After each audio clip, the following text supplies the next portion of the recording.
আলহাজ খাজা বাবা জামালপুরীর চরণধুলি ফায়েজ বরকত ভিক্ষা চেয়ে আমি আমার আলোচনায় প্রবেশ করছি।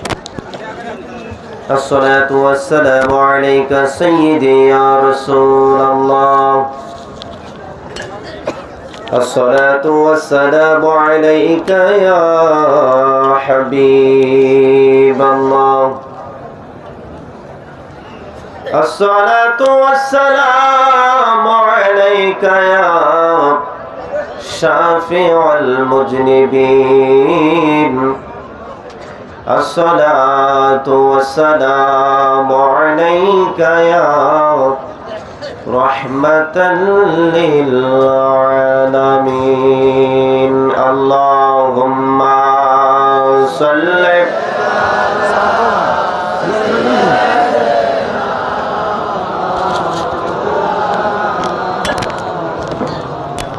وعلى آل سيدنا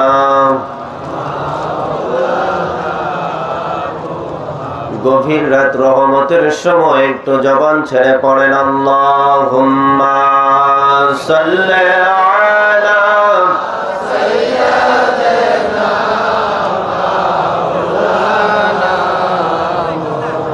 ওয়া আলা আলি সাইয়্যিদিনা।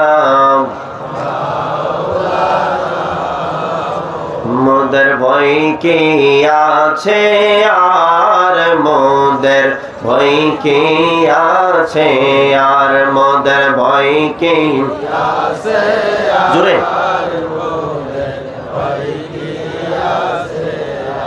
আল্লাহ রলে জামাল পরে মোদের জাবিন্দার গায়রে আল্লাহর রলে জামাল পরে মোদের জাবিন্দার মোদের ভয় কি আছে আর মোদের ভয় কি আছে আর মোদের ভয় কি আছে। আল্লাহুম্মা বারিক ওয়া সাল্লিম আলাইহি। সবাই বলি একবার আলহামদুলিল্লাহ। দরুদ ও সালাম সাল্লাল্লাহু আলাইহি ওয়াসাল্লাম। পীর মুরিদের আপন পীরের দরকার আছে না নাই? কতটুকু দরকার এই নিয়ে একটু বলতে বলা হয়েছে। বাবাজিরা আমার, বন্ধুরা আমার, আল্লাহ তাআলার কোরআন থেকে যদি বলি, আল্লাহ তাআলা কোরআনে বলেন وَمَن يُضْلِلْ فَلَن تَجِدَ لَهُ وَلِيًّا মুরশিদা। বলতে হবে আল্লাহু আকবার। আপন মুর্শিদের কতটুকু দরকার আমার বলা লাগবে না। আমার আল্লাহ পাক রব্বুল আলামিন কোরআনে বলেছেন, বলেন সুবহানাল্লাহ। কাদের আপন পীরের দরকার আমার আল্লাহ তাআলা কোরআনের মধ্যে স্পষ্ট করেছেন। কাদের আপন মুর্শিদের দরকার আল্লাহ কোরআনের মধ্যে বলে দেন, যারা পথভ্রষ্ট থাকতে চাও, যারা দুজকের মধ্যে যাইতে চাও, আল্লাহ আল্লাহ রাসূলের দুশমনি যারা করতে চাও, তাদের মুর্শিদের দরকার নাই। আমার আল্লাহ বলেন, যারা পথভ্রষ্ট, ওমাই ইউদ্লিল, যারা পথভ্রষ্ট, ওমাই ইউদ্লিল ফালান তাজিদা লাহু ওয়ালিয়াম মুরশিদা, যারা পথভ্রষ্ট জাহান্নামী দুজকি, তাদের জন্য কোনো মুর্শিদ নাই। বলেন না নাউজুবিল্লাহ। তাহলে আমরা কি পথভ্রষ্ট থাকতে চাই? জোরে বলেন, একবার বলেন আল্লাহু আকবার। ইয়া রাসূলুল্লাহ, ইয়া ওয়ালি আল্লাহ। তাহলে আমরা যারা পথভ্রষ্ট থাকতে চাই না, তাদের মুর্শিদের প্রয়োজন। বলেছেন কে? জোরে বলতে হবে কে? কোথায়? কোরআনে। কোথায়? আল্লাহ তাআলা ডেকে বলেন, দুনিয়ার মানুষ, وَمَن يُضْلِلْ فَلَن تَجِدَ لَهُ وَلِيًّا مُرْشِدًا। যারা পথভ্রষ্ট, যারা গুমরাহির মধ্যে আছি, যারা জাহান্নামীদের কাতারে আছি, তাদের জন্য কখনো আপনি কোনো মুর্শিদ খুঁজে পাবেন না। আবার একবার জোরে বলতে হবে নাউজুবিল্লাহ। আপন মুর্শিদের কেমন প্রয়োজন। এই পৃথিবীর মধ্যে বিশ্ব বিখ্যাত মুফাসসিরদের মধ্যে একজন বিখ্যাত মুফাসসিরের নাম হলো ফখরুদ্দীন রাজি রহমাতুল্লাহ আলাইহি। একটু বলেন ফখরুদ্দীন, জোরে বলতে হবে ফখরুদ্দীন রাজি রহমাতুল্লাহ আলাইহি, যিনি তাফসিরে কবির রেখেছেন, বিশ্ববিখ্যাত তাফসির। তিনি একদিন, তিনি তো মুফাসসির, তিনি তো জানেন কোনটা দরকার আর কোনটা দরকার নয়। তিনি কুরআন হাদিস থেকে হাজার হাজার দলিল পেয়েছেন, বায়াত গ্রহণ করতেই হবে, মুর্শিদ ধরতেই হবে, তাছাড়া উপায় নাই। সুবহানাল্লাহ বলেন, আরো জোরে বলেন সুবহানাল্লাহ। সেই সময়ের বিখ্যাত একজন আল্লাহর ওলি ছিলেন, যার নাম ছিল ইমাম সানজানি রাদিয়াল্লাহু তাআলা আনহু, যাকে নাজিমউদ্দিন বলা হয়। বলেন সুবহানাল্লাহ। আল্লামা নাজিমউদ্দিন কুবরা রহমাতুল্লাহ আলাইহির কাছে গেলেন, যাবার পরে তিনি ডাকলেন, বাবা ফখরুদ্দীন, তুমি আমার কাছে আইছো, লক্ষ লক্ষ হাদিসের হাফেজ তুমি, তোমার বিখ্যাত তাফসিরে কবির পৃথিবীর বড় বড় মাদ্রাসার মধ্যে, ভার্সিটির মধ্যে পড়ানো হয়, তুমি আইছো বায়াত গ্রহণ করতে। বাবা ফখরুদ্দীন রে, যদি আমার কাছে বায়াত গ্রহণ করতে চাও তাহলে একটা শর্ত আছে। তিনি ডেকে বলেন, কি শর্ত? আল্লাহর ওলি সানজানি রাদিয়াল্লাহু তাআলা আনহু, নাজিমউদ্দিন কুবরা রাদিয়াল্লাহু তাআলা আনহু বলেন, তোমার যতগুলি ইলম আছে আমার কাছে বায়াত হইতে চাইলে সমস্ত ইলম তুমি ভুইলা যাইবা। সুবহানাল্লাহ বলেন। অথচ বিশ্ববিখ্যাত একজন মুফাসসির, তিনি তাকে বলতেছে, তোমার ইলম, আমি পাগলের কাছে আইছো, সব তো ভুইলা যাইবা, যদি ভুলতে চাও তাহলে বায়াত গ্রহণ করো। সুবহানাল্লাহ বলেন। কেউ বুঝিতে পারে না রে পীর আউলিয়ার খেলা, আমার জামালপুরীর। বলেন, কেউ বুঝিতে পারে না রে খেলা, আমার জামালপুরীর। জোর করিয়া বুঝতে গেলে ভবে তার ঘটে মরণ জ্বালা, হায়রে জোর করিয়া বুঝতে গেলে ভবে তার ঘটে মরণ জ্বালা। কেউ বুঝিতে পারে না রে পীর আউলিয়ার খেলা, বাবা জামালপুরীর। ও আমার প্রাণের বাবাজিরা রে, আল্লাহ পাক রব্বুল আলামিনের ওলি সেই সময় নাজিমউদ্দিন কুবরা রাদিয়াল্লাহু তাআলা আনহু রাহমাতুল্লাহ আলাইহি যখন বললেন, আরে বাবা ফখরুদ্দীন, আপনি যদি আমার কাছে বায়াত গ্রহণ করেন সমস্ত ইলম ভুলে যাইবেন, রাজি আছেননি? বলেন, না না না, এই লক্ষ লক্ষ হাদিস পড়ছি, এই কোরআনের মধ্যে লক্ষ লক্ষ হাদিস দিয়ে আমি তাফসীর করছি, আমি এই ইলম বলবো না, আপনার বায়াতের দরকার নাই, আমার ইলমের দরকার। বলেন নাউজুবিল্লাহ। ইলমের একটু অহংকার ছিল, চলে গেছে। বাড়িতে গিয়ে যখন বসছে, কিতাব সামনে নিয়ে দেখে মরণের হাদিস, মওতের হাদিসগুলি নিয়ে যখন পড়া তিনি শুরু করলেন, তিনি তো আগে থেকেই জানেন, আবারও রিসার্চ করেন, দেখেন না না, আমি যখন মরব, মালাকুল মাউত আসলে সাথে সাথে ইবলিশও আমার কাছে আসবে ঈমান হরণ করার জন্য। মুর্শিদের কাছে বায়াত যখন করতে পারি নাই, বায়াত যখন হয় নাই, তাহলে আমার কি করতে হইব? এই শয়তানের ধোঁকা থেকে ঈমান বাঁচানোর জন্য আমার দলিল মুখস্থ করতে হবে। কিতাবের মধ্যে দেখি সেই সময় ফখরুদ্দীন রাজি রহমাতুল্লাহ আলাইহি 360টা দলিল মুখস্থ করে নিলেন, যেই দলিলগুলো দ্বারা তিনি প্রমাণ করবেন আল্লাহ এক। বলেন সুবহানাল্লাহ। সংক্ষিপ্ত করে বলি, যখন মালাকুল মাউত চলে আসছে, জান কবজের একটু সময় বাকি আছে, ইবলিশ এসে হাজির ঈমান হরণ করার জন্য। ইবলিশ ডেকে বলে, এ মৌলবী ফখরুদ্দীন রাজি, খুবই লাফাইছো, একেবারে তাফসীর লেখছো, বড় বড় হাদিসের কিতাব লেখছো, প্রমাণ করো দিই তোমার আল্লাহ এক। ফখরুদ্দীন রাজি রহমাতুল্লাহ 1 নাম্বার দলিল দিলেন, আল্লাহ এক। ইবলিশে হাসে, কি করে? জোরে বলেন। বিরাট দলিল দিছ, তোমার এই দলিল ভুয়া। ফখরুদ্দিন রাজি রহমাতুল্লাহ আলাইহি বলেন, কি বলো এটা ভুয়া কেমনে? বলে যুক্তি দেব। বলে দাও। ইবলিস যুক্তি দিছে। ফখরুদ্দিন রাজি রহমাতুল্লাহ আলাইহি বলেন, আমি তো তোমার কাছে এক নাম্বার দলিলেই হারলাম। নাউজুবিল্লাহ বলেন, আরো জোরে বলেন আল্লাহু আকবার। এরকম ভাবে তিনি 100টা দলিল দিলেন, 360টা দলিল দিলেন। সর্বশেষ দলিল 359 দলিল দেওয়ার পর ফখরুদ্দিন রাজি রাহমাতুল্লাহ আলাইহি চোখের পানি ছেড়ে দিয়েছেন। শয়তানের কাছে আমার দলিলগুলি কাজে আসতেছে না, আমি কি করি? একটা দলিল বাকি আছে। এই একটা দলিলও সেই সময় ফখরুদ্দিন রাজি রাহমাতুল্লাহ আলাইহি দিলেন। দেওয়ার পরে ইবলিস সেটাও যখন খণ্ডন করেছি, খণ্ডন করার পরে ফখরুদ্দিন রাজি রাহমাতুল্লাহ আলাইহিকে বলে, হ্যাঁ মৌলবী, আরো দলিল আসেনি, আল্লাহ কি এক প্রমাণ করতে পারছো? ফখরুদ্দিন রাজি রাহমাতুল্লাহ আলাইহি বলেন, ইবলিস, আমি তো আর প্রমাণ করতে পারছি না, আমার কাছে তো আর কোনো দলিল নাই। এই সময় তিনি চোখের পানি ছেড়ে দিচ্ছেন, তিনি আল্লাহকে এক প্রমাণ করতে পারছেন না।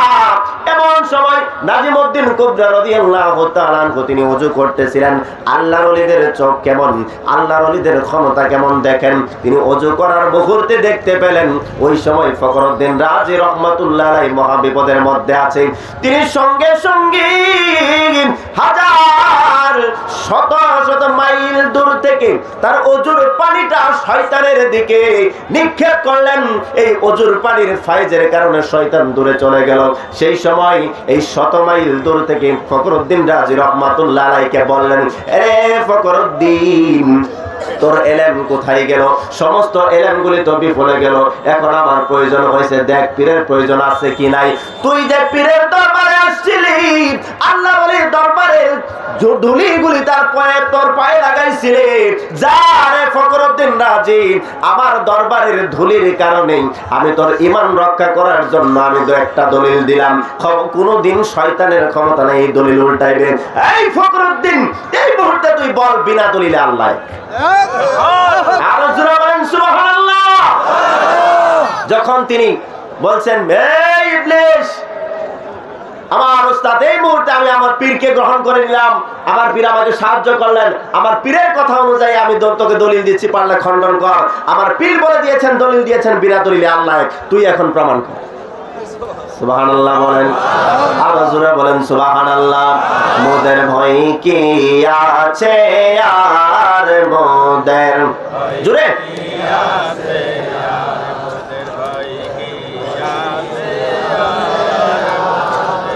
ভয় কি আছে, আল্লাহ রলে জামাল পরে মোদের জাবিন্দার। হায় রে আল্লাহ রলে জামাল পরে মোদের জাবিন্দার। মোদের ভয় কি আছে। ও আমার বাবা জিরারি, খাজা বাবা জামালপুরি মহান একজন আল্লাহ ওলি, বিশ্বাস আছে না নাই? জোরে বলেন আছে না নাই? আল্লাহর ওলি জামালপুরি মরলে নাকি দরবার শেষ। জীবনে এটা কি সত্য হবে? জোরে বলেন। উনার তো খাজা, আমি তখন তাকে বলেছিলাম, একটু ভালো করে একটা কথা শুন, খাজা বাবা জামালপুরের এখন আওলাদ আছে, তার সন্তান আছে। তুই চেয়ে দেখ, খাজা বাবা শাহজালালের দিকে চেয়ে দেখ, তার কোনো সন্তান নাই, বিয়ে শাদীও করেন নাই, তার দরবার আছে না নাই? জোরে বলেন আছে না নাই? তার দরবারের মধ্যে, উরুস শরীফের মধ্যে লক্ষ লক্ষ মানুষ যায় কি যায় না? জোরে বলেন যায় কি যায় না? তখন সে নীরব হইছে। বাবাজিরা আমার, খাজা বাবা জামালপুরি কত বড় আল্লাহর ওলি। খাজা বাবা এনায়েতপুরি রাদিয়াল্লাহু তাআলা আনহু, তিনি তার পাক জবানে বিস্তারিত স্পষ্ট করে বলেছেন। জোরে বলেন ঠিক কি না?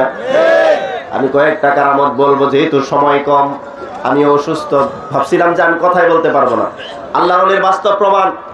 আমি দরবারে আসার পরেও কথা বলতে পারি না। আমার গতকাল 2টা মাহফিল করেছি এক রাতে, সেজন্য ঠান্ডা লেগে গেছে। আবার রোজা থেকে ডাবের পানি খেয়ে ঠান্ডা দিয়ে ইফতার করছি, খুবই অবস্থা খারাপ, জ্বর এবং কথা বলতে পারছি না।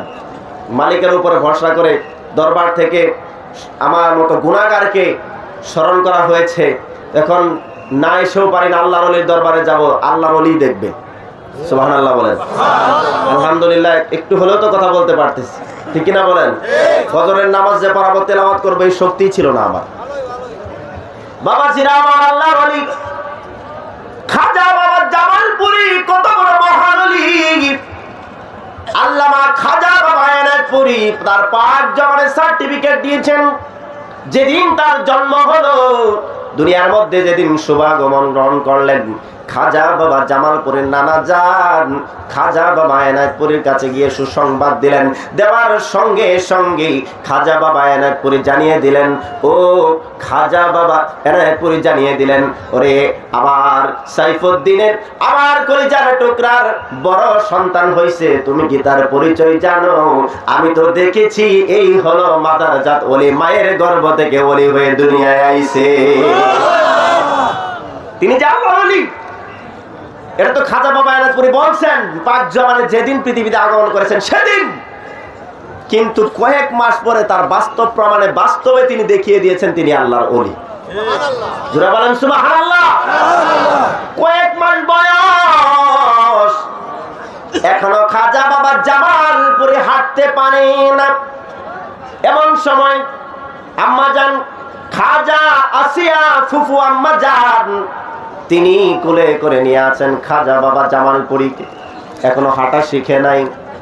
এমন সময় খাজা বাবা এনায়েতপুরী তিনি যখন সামনে দিয়ে যাচ্ছিলেন, এই এখনো হাঁটতে পারে না খাজা বাবা জামালপুরী, সেই সময় কুল থেকে খাজা আসিয়া ফুফু আম্মাজানের কুল থেকে তিনি পিছলে পিছলে নামলেন। পিছলে পিছলে নামে হাঙ্গুর পেরে গিয়ে খাজা বাবা এনায়েতপুরীর পায়ের মধ্যে চুমু খাইলেন। বলেন সুবহানাল্লাহ।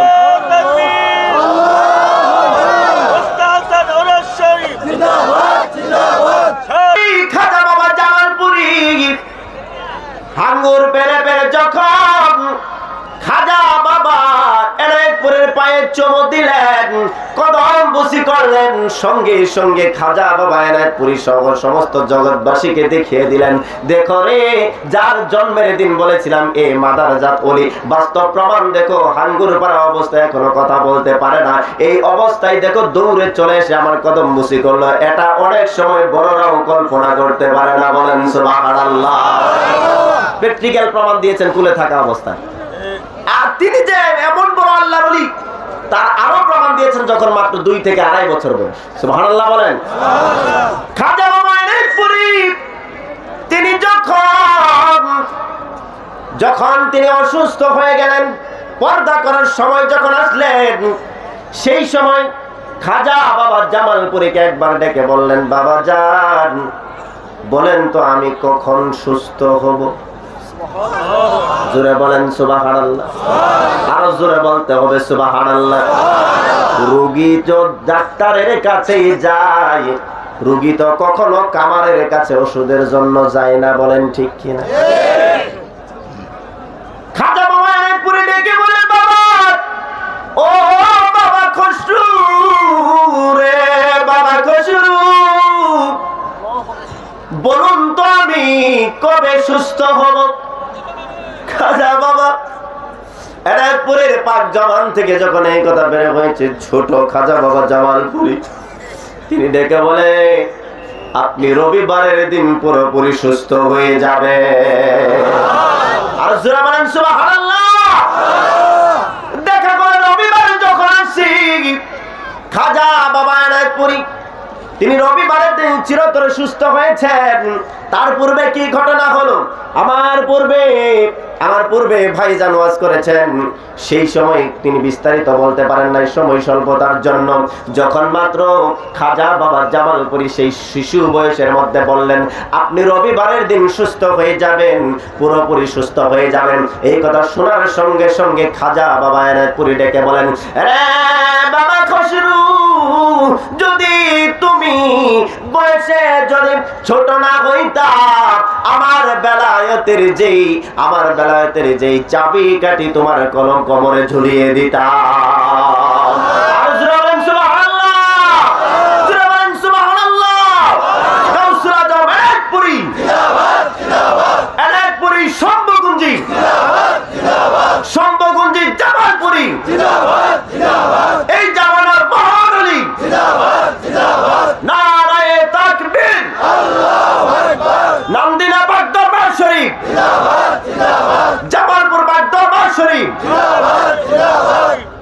বাবাজিরা আমার, আমরা কি ছোট অলির দরবারে আসছি না বড় অলি? আপনারা দেখবেন যে ওই কি বলবো এখন, প্রধানমন্ত্রীর পাওয়ার আর এলাকার এই এমপির পাওয়ার কি এক? জুড়ে বলেন। ইনি হচ্ছেন খাজা বাবা এনায়েতপুরীর ইউনুসিয়া তরিকা প্রচারের কারিগর, বলেন ঠিক কিনা? আরেকজন আছেন খাজা বংশের চেরা। আরেকজন কে আছেন? খাজা বংশের চেরা, নামটা বলতে পারবেন? ফয়সাল বাবা। মারহাবা বলেন। বাবাজিরা আমার, ফয়সাল বাবার জবানে আমি শুনেছি তিনি খাজা বাবা জামালপুরীর কারামত বর্ণনা করেন। মারহাবা বলেন। রতনে রতন চিনে কথায় আছে না? বাবাজিরা আমার, আপনারা বুঝতে পারবেন খাজা বাবা জামালপুরীর ভাতিজা হলেন খাজা বাবা ফয়সাল বাবা। যেহেতু বেলায়েতের পাগড়িটা হচ্ছে খাজা বাবা জামালপুরীর কাছে, আর উনি হচ্ছেন খাজা বংশের চেরা। চেরাকের আলোর যদি পাওয়ার বেশি হয়, তাহলে যার মধ্যে খাজা বংশের বেলায়েতের পাগড়ি, তার পাওয়ার কতটা বেশি হবে? সুবহানাল্লাহ বলেন। বলছি আপনাদেরকে একটু উদাহরণ দিয়ে দেখাই যে ছোটর পাওয়ার যদি এতটুকু হয়, বড়টার পাওয়ার কেমন। এই ছোট লাইটের পাওয়ার যদি এতটুকু হয়, এর চেয়ে আরো বড় পাওয়ার আর লাইটের আলো কেমন হবে, এটা একটু বোঝানোর জন্য বলছি।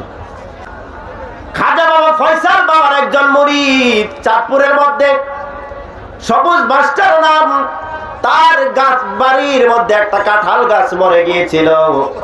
খাজা বাবার ফয়সাল বাবার নামের গুণে সেই গাছটা জীবিত হয়ে গেছে। ভাতিজার যদি এই ক্ষমতা থাকে, তাহলে বাবাজান যার কাছে বেলায়েতের পাগড়ি, তার ক্ষমতা কম না বেশি? যারা বলেন কম না বেশি? এখন আসুন কেমন বেশি। খাজা বাবা জামালপুরী যখন খাজা বাবা জামালপুরীকে খাজা বাবা এনায়েতপুরী রাদিয়াল্লাহু তাআলা আনহু বলেছেন, আপনার যদি বয়স যদি কম না হতো, তাহলে এই বেলায়েতের চাবিটা আপনার কোমরে ঝুলিয়ে দিতাম। আরো বিস্তারিত বলেছেন খাজা বাবা জামালপুরের আম্মাজান, বিস্তারিত বর্ণনা করেছেন। বলেন মারহাবা।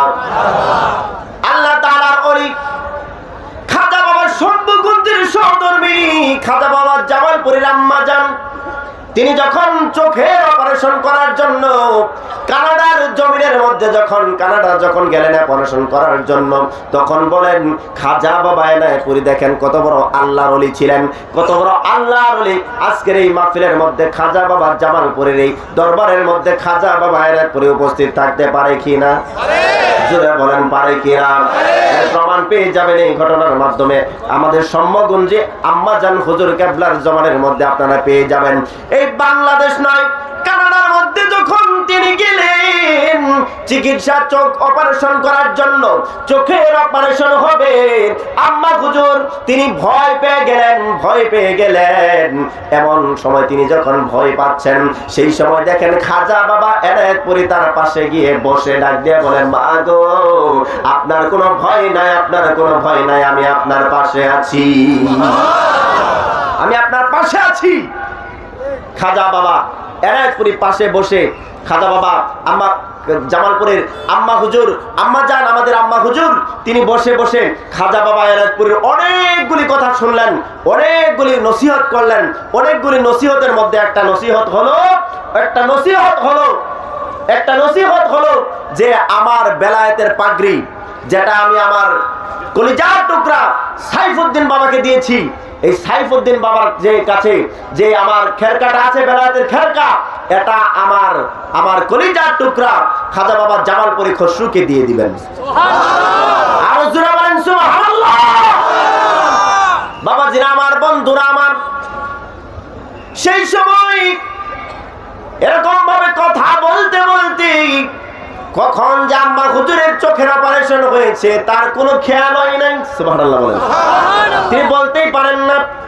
অপারেশন শেষ, যখন তাকে গাড়ির মধ্যে বসানো হলো, আম্মা হুজুর দেখেন গাড়ির পাশের সিটের মধ্যে খাজা বাবা এনায়েতপুরী বসে আছে। আর জোরে বলেন সুবহানাল্লাহ। গাড়ির পাশের সিটে বসে আছেন খাজা বাবা এনায়েতপুরী। সেখানে গাড়ির পাশে বসে তাকে সান্ত্বনা দিচ্ছেন। বাড়ির মধ্যে যখন চলে আসলেন, বাড়ির মধ্যে আসার পরে খাজা বাবা দেখেন যখন খাটের মধ্যে বসেছেন, সেই সময় দেখে খাজা বাবা এনায়েতপুরীও সেই সময় তার খাটের পাশের মধ্যে বসা আছে। বসার পরে খাজা বাবা এনায়েতপুরী ডেকে বলে, মা গো, ও মা, তোমার কি সেই নসিহত মনে আছে? আমার বেলায়েতের পাগড়িটা, যে পাগড়িটা আমি আপনাকে খসরুর গলায়, খসরুর মাথায় পরিয়ে দেওয়ার জন্য বলেছিলাম, সেটা কি মনে আছে? বলে, হ্যাঁ আব্বা জান, আমার মনে আছে। শুধু মনে থাকলেই হবে না, আপনি যখন তার মাথার মধ্যে এই খেরকাটা বেঁধে দিবেন, তখন আমার লেখা গজলটা পড়তে থাকবেন। বলেন সুবহানাল্লাহ। আর জোরে বলেন সুবহানাল্লাহ। বলে শুধু মুখ নীরব করে, মুখ বন্ধ করে আপনি তার মাথায় সেই পাগড়ি, বেলায়েতের পাগড়ি পরাবেন না। আপনি যখন পাগড়ি পরিয়ে দিবেন, সেই সময় আপনি আমার লেখা গজলটাকে আপনি পরে আমার লেখা গজলটা শান পড়বেন, আর তার গলার মধ্যে আনন্দের সাথে এই পাগড়িটা পরিয়ে দিবেন মাথায়। জুড়ে বলেন সুবহানাল্লাহ। কত বড় আল্লাহর ওলি, যাকে আল্লাহ তাআলার ওলি খাজা বাবা এনায়েতপুরী তার বেলায়েতের পাগড়ি দেন। এই বেলায়েতের পাগড়ি সাধারণ পাগড়ি নয়, এটা খাজা বাবা এনায়েতপুরীর সাধারণ পাগড়ি নয়। এই পাগড়িটা পেয়েছিলেন খাজা বাবা সেই সৈয়দ ওয়াজেদ আলী মেহেদি বাগী রহমাতুল্লাহ আলাইহির কাছে। তিনি পেয়েছিলেন সেই ফতেহ আলী ওয়াইসি রহমাতুল্লাহ আলাইহির কাছে। তিনি পেয়েছিলেন নূর মোহাম্মদ নিজামপুরী রহমাতুল্লাহ আলাইহির কাছে। এরকম ভাবে সিলসিলার সেই বেলায়েতের পাগড়ি আমার পূর্বে হুজুর বলেছেন, এই পাগড়ি মোবারক, মারহাবা বলেন, এই পাগড়ি যার কপালে চড়বে, সে দুনিয়ার মধ্যে সাধারণ কোনো মানুষ থাকবে না, তার নামের বদৌলতে অসম্ভব সম্ভব হবে। জোরে বলেন ঠিক কিনা? আলহামদুলিল্লাহ, আপনাদের দোয়ায়, মালিকের দোয়ায় আমি 21 তারিখ কলকাতার জমিনে যাচ্ছি সৈয়দ ওয়াজেদ আলী মেহেদি বাগী রহমাতুল্লাহ আলাইহির মাজার জিয়ারতে, সেখান থেকে ফতেহ আলী ওয়াইসি রহমাতুল্লাহ আলাইহির মাজার জিয়ারতে, সেখান থেকে আবার আজমির শরীফ খাজা গরিবে নওয়াজের মাজার জিয়ারতে, সেখান থেকে সিরহিন্দ শরীফ শেখ মুজাদ্দেদ আল ফিসানি রাদিয়াল্লাহু তাআলা আনহুর জুমার মধ্যে আমি হাজিরা দিব। আপনাদের কাছে দোয়া চাই, বাবা জান যাতে, হুজুর যাতে আমাকে তার চরণে কবুল করে। একবার সবাই বলেন না আমিন। একবার বলেন না আমিন। অনেকে, আমি 2 মিনিটের মধ্যে শেষ করে দিচ্ছি বাবাজিরা, আমার অনেক বলার ছিল, অনেকগুলি ঘটনা আমার কাছে আছে, একেবারে সত্য, আগুনের মতো, আলোর মতো, চন্দ্র সূর্যের মতো অটল দলিলগুলি আমার কাছে আছে বাবাজিরা আমার। কিন্তু সময় স্বল্পতার জন্য বলতে পারছি না। দেখেন আল্লাহর ওলির কারামত, শুরু করার সময় কথা বলতে কষ্ট হচ্ছিল, এখন আমার কণ্ঠ আল্লাহর ওলি ভালো করে দিয়েছেন। জিন্দা ওলির কারামত। তো অনেকেই হয়তো, আমি মূল আলোচনাটা 1 মিনিটে শেষ করে দিচ্ছি বাবাজিরা আমার। একটা বাস্তব কারামত বলি। খাজা বাবা জামালপুরের একজন গোলাম, যার নাম হচ্ছে জিয়াউর রহমান, ইসলামপুর বাড়ি, জিয়া ভাই, আপনারা সবাই চিনেন জিয়া ভাই। এই আল্লাহ বলি যে কত ক্ষমতাবান, তিনি অনেকগুলি ঘটনা, বাস্তব ঘটনা বলেছেন। একটা শুধু বলছি, জিয়া ভাইয়ের ছোট ভাইয়ের 3টা মেয়ে। কয়টা মেয়ে? 3টা মেয়ে। জিয়া ভাইকে ধরছে যে, ভাই তুমি তো বাবা জানের কদমে থাকো, বাবা জানকে একটু আর্জি জানাও না, যাতে একটা ছেলে সন্তান হয়। জিয়া ভাই তখন বাবাজানকে ফোন করছেন। বাবাজান সেদিন ঢাকা থেকে দরবারে আসতেছেন, ট্রেনে আছেন। জিয়া ভাই ডেকে বলে, বাবাজান আমার ছোট ভাইয়ের একটা ছেলে দরকার, আপনি একটু দয়া করলে দরবারের মধ্যে একটা গরু দিব বাবাজান, একটু দয়া করলে একটা গরু দিব। এই কথা বলার সাথে সাথে বাবাজান ফোন কেটে দিছে। জিয়া ভাই বলল, বাবা যেহেতু ফোন কেটে দিছে, কাজ হবে। এখন জিয়া ভাই বলল, কি গরু দিবি, কি করা যায়? এবার তার 2 ভাই পরামর্শ করে, ঠিক আছে বাবাজান তো শুনছেন, ওই আল্লাহর ওলিরা সবই জানেন, তারপরেও মোবাইলের মধ্যে যেহেতু বাবাজানকে সরাসরি বলছি আমার ছোট ভাইয়ের ছেলে দরকার হইলে গরু দিবে, তাহলে এক কাজ করে চল একটা বহন গরু দিয়ে দিমুনি। সুবহানাল্লাহ বলেন। একটা বহন গরু দিয়ে দিমুনি দরবারে, নাকি? বলে হ্যাঁ ঠিক আছে, একটা বহন গরু দিমুনি। যখন বলছে বহন গরু দিমু, দেখেন খাজা বাবা জামালপুরী কেমন ক্ষমতাবান, তিনি নিজে ফোন ব্যাক করছে সাথে সাথে। রজনী রহমতে তোমার দর্শনে রাতে জেগে থাকে হায় কত আসে কানে প্রেম ফুলের মালা গাথিয়া গাথিয়া পরাব জামালপুর গলে এই আশা মনে মোরা চেয়ে থাকি ধ্যানে বাবার সুন্দর বদন পানে মোরা চেয়ে থাকি ধ্যানে। বাবা জিরা আমার গজল বলি না, সময় শেষ হয়ে গেছে।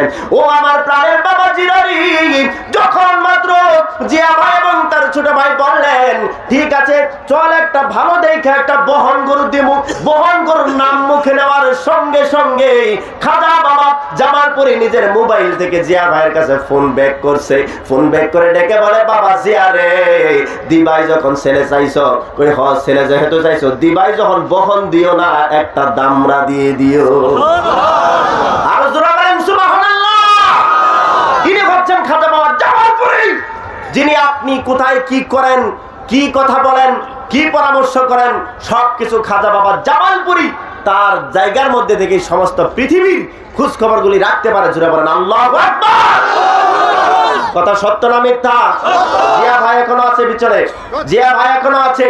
আমি আপনাদেরকে বলছিলাম যে ওই যে 5 পাওয়ার ভাল্বের আলো যতটুকু হয় সেখান থেকে 100 ওয়াটের ভাল্বের আলো বেশি না কম? বেশি না কম? খাজা বাবা সাহেবের চোরের মাধ্যমে আপনাদেরকে একটু অনুমান দিয়ে বুঝিয়ে দিয়েছিলাম, কেননা খাজা বাবা জামালপুরের শান বলে, তার ক্ষমতা বলে কখনো শেষ করা যাবে না। তিনি হচ্ছেন মাদারজাত অলি, মায়ের গর্ভ থেকে অলি হয়ে দুনিয়ার মধ্যে আসছেন।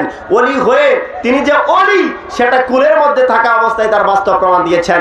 আর এখন যখন তিনি হয়েছেন, এখানে যারা উপস্থিত আছেন আমি বিশ্বাস করি আপনারা খাজা বাবা জামালপুরের উপকার না পেয়ে কেউ এখানে আসেন না, ঠিক কিনা? আপনারা খাজা বাবা জামালপুরের কাছে ঋণী হয়েছেন, যেটা কোটি টাকা দিয়েও পারেন নাই। খাজা বাবা জামালপুরের চরণের মধ্যে যেটা পেয়েছেন, সেই জন্য আজকে বাড়ি ঘর টাকা পয়সা ধন দৌলত স্ত্রী সন্তান সবকিছু ফেলে দিয়ে অন্ধকার রাতে এই দরবার শরীফে আসছেন। জোরে বলেন ঠিক কিনা? কয়টা বলবো, কয়টা বলবো? প্রত্যেকের মধ্যেই খাজা বাবা জামালপুরের কারামত আছে, সেই জন্য আপনারা এখানে কষ্ট করে বসে আছেন। সময় শেষ, আমার অনেকগুলি বলার ছিল, বলতে পারলাম না। খাজা বাবা জামালপুরের দয়ায়, মহান মুর্শিদের দয়ায়, মহান মালিকের দয়ায় তিনি যতটুকু বলার তৌফিক দিয়েছেন, সেই জন্য আমি চিরকৃতজ্ঞ, চিরঋণী হয়ে বাবা জানের দয়া ভিক্ষা চেয়ে, দোয়া ভিক্ষা চেয়ে, আপন আপন প্রত্যেকের যারা উপস্থিত আছেন প্রত্যেকের দোয়া চেয়ে আমি আমার আলোচনা থেকে বিদায় নিচ্ছি। আসসালামু আলাইকুম ওয়া রাহমাতুল্লাহি ওয়া বারাকাতুহু। ইয়া নবী সালাম আলাইকা, এক নবীকে দাঁড়িয়ে সালাম দেন। সালাম আলাইকা ইয়া হাবিব, সালাম আলাইকা, সালাওয়াতুল্লাহ আলাইকা সাইয়্যিদি ইয়া রাসূলুল্লাহ।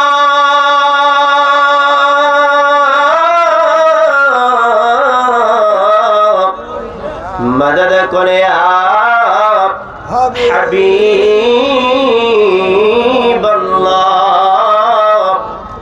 নবীজি আপনাকে পাইবার আশে আমরা ছিলাম খাজা বাবা জামালপুরের চরণে।